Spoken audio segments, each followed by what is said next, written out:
আসসালামু আলাইকুম ওয়া রাহমাতুল্লাহ নাহমাদুহু ওয়া নুসাল্লি আলা রাসূলিহিল কারীম। দূরের কাছের সকলকে আন্তরিক অভিনন্দন।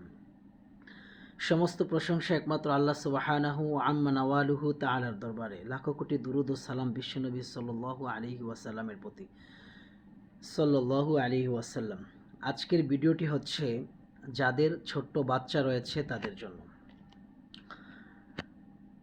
অনেকেই যেহেতু মসজিদে আছি, প্রতিদিন ৩ জন ৪ জন এবং কি এমনও দিন যায় ৫-৬ জন গার্জিয়ান তাদের ছোট্ট বাচ্চাদেরকে নিয়ে আসে মসজিদে একটু ঝাড়ফুঁক দেওয়ার জন্য। তো অধিকাংশ বাচ্চাই যাদেরকে নিয়ে আসে ঝাড়ফুঁক দেওয়ার জন্য, কমন যে একটি সমস্যা বা তাদের যে একটা অভিযোগ থাকে সেটা হচ্ছে যে বাচ্চা রাতে ঘুমানোর পর হঠাৎ ঘুম থেকে চমকে ওঠে, অথবা রাত্রে ঘুমানোর পর ঘুম থেকে হঠাৎ জোরে কান্না করে ওঠে। আবার অনেক গার্জিয়ান আছে যারা বাচ্চাদেরকে ঝাড়ফুঁক দিয়ে নেয়। তারা অনেকেই বলেন যে আজকে বাইরে কোথাও গিয়েছে ঘুরতে, অথবা অন্য কোথায় বাসা থেকে আসার পরে কান্না করে, ভয় পায়, ঘুম থেকে চমকে ওঠে, কান্না করে ওঠে, ইত্যাদি ইত্যাদি। তো যেহেতু দীর্ঘ প্রায় ১০ বছর মসজিদের দায়িত্বে আল্লাহ পাক রেখেছেন, আলহামদুলিল্লাহ। তো মসজিদের দায়িত্বে থাকার কারণে অনেক মানুষই অনেক সময় বাচ্চাদেরকে নিয়ে আসে।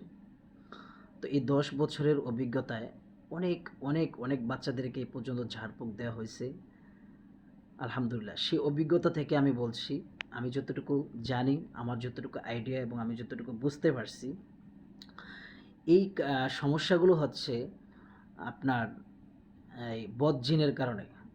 আমরা যেটাকে ভূত বলি, জিন বলি, এই বদজিনের কারণে। অর্থাৎ কোনো বাচ্চাকে যদি আপনি বাহিরে নিয়ে যান, কোথাও ঘুরতে যান বা ইত্যাদি কোথাও যান, রাত্রে যদি বাহিরে কোথাও যাওয়া হয় বাচ্চাকে নিয়ে, তারপর রাত্রে আসলেন কিংবা দিনের বেলায় গেলেন কিন্তু দিনে আসলেন, অনেক বাচ্চাদের সুরত এবং কালারের উপর নির্ভর করে বদজিনরা আসর করে এবং বদজিন তাদের উপরে প্রভাব করে, যার কারণে এই সমস্যাগুলো হয়। এখন এর সমাধান কি? কোরআনের তফসির অনুযায়ী, কোরআন থেকে হাদিস থেকে যতটুকু পাওয়া যায় এবং যে তফসিরটা আমি দিয়ে থাকি সেটা হচ্ছে, এইসব বাচ্চাদের ক্ষেত্রে প্রথমেই সূরা ফাতিহা ৩ বার, সূরা ইখলাস, সূরা নাস, সূরা ফালাক, অর্থাৎ ৩ কুল, সূরা ফাতিহা ৩ বার, আয়াতুল কুরসি ১ বার এবং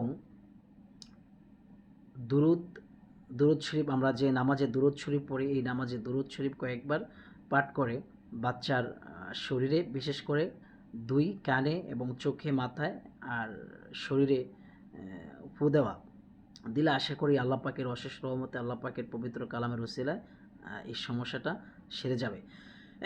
এরপরও যদি বাচ্চা বেশি ভয় পায়, বেশি কান্না করে, ঘুম থেকে বেশি চিৎকার দিয়ে ওঠে, তারপরে ঘুম থেকে আপনার এই হঠাৎ এই চমকে ওঠে, এই সমস্যাগুলো যদি বেশি হয়, অতিরিক্ত হয়, তাহলে সেক্ষেত্রে কোরআনের ৩৩ আয়াত আছে, ৩৩ আয়াত নামে আর কি, কোরআনের বিভিন্ন সূরা থেকে, বিভিন্ন জায়গা থেকে নেওয়া এরকম ৩৩ আয়াত আছে। যারা ৩৩ আয়াতের ফজিলত জানেন, ৩৩ আয়াতের মর্ম বুঝেন, বা ৩৩ আয়াত যারা পারেন, বিশেষ করে ৩ কুল, আয়াতুল কুরসি, সূরা ফাতিহা, দুরূদ, এগুলো পড়ার সাথে ৩৩ আয়াত পড়ে বাচ্চাকে ফু দিলে, ঝাড়ফুঁক করলে আশা করি আল্লাহর অশেষ রহমতে বাচ্চা বদজিন থেকে ভয় পাওয়া, কান্না করা, তারপরে ঘুমের ভিতরে চমকে ওঠা, এগুলা সমাধান হবে ইনশাআল্লাহ, হয়ে যাবে। ৩৩ আয়াত পাঠ করে যদি কেউ পারেন সেটা পড়ে ফু দেওয়া। এখন আসেন, অধিকাংশ গার্জিয়ানরাই এই আপনার যাদের বাসা বাড়ি যেখানে, মসজিদের ইমাম সাহেবদের কাছে নিয়ে যায়। ইমাম সাহেবের কাছে নিয়ে যাওয়া ভালো, ওনারা ঝাড়ফুঁক করে দেয়। কিন্তু এমনও সময় হতে পারে রাত ২টা, ১টা, ১২টা, তখন তো হয়তো আপনার বাসা থেকে আসা সম্ভব না, কিংবা এমতো অবস্থায় যদি আসা সম্ভব না হয় মসজিদে কিংবা কোনো আলেম বা ইমাম সাহেবেদের কাছে যাওয়া সম্ভব না হয়, তাহলে আপনারা নিজেরাই ৩ কুল সূরা ফাতিহা দুরূদ এবং ৩৩ আয়াত পড়ে বাচ্চার শরীরে, ২ কানে, চোখে, মুখে ঝাড়ফুঁক করতে পারেন। আশা করি আল্লাহর অশেষ রহমতে আল্লাহ তাআলা শেফা দান করবে এবং মুক্তি পাবে ইনশাআল্লাহ। আসসালামু আলাইকুম ওয়া রাহমাতুল্লাহ।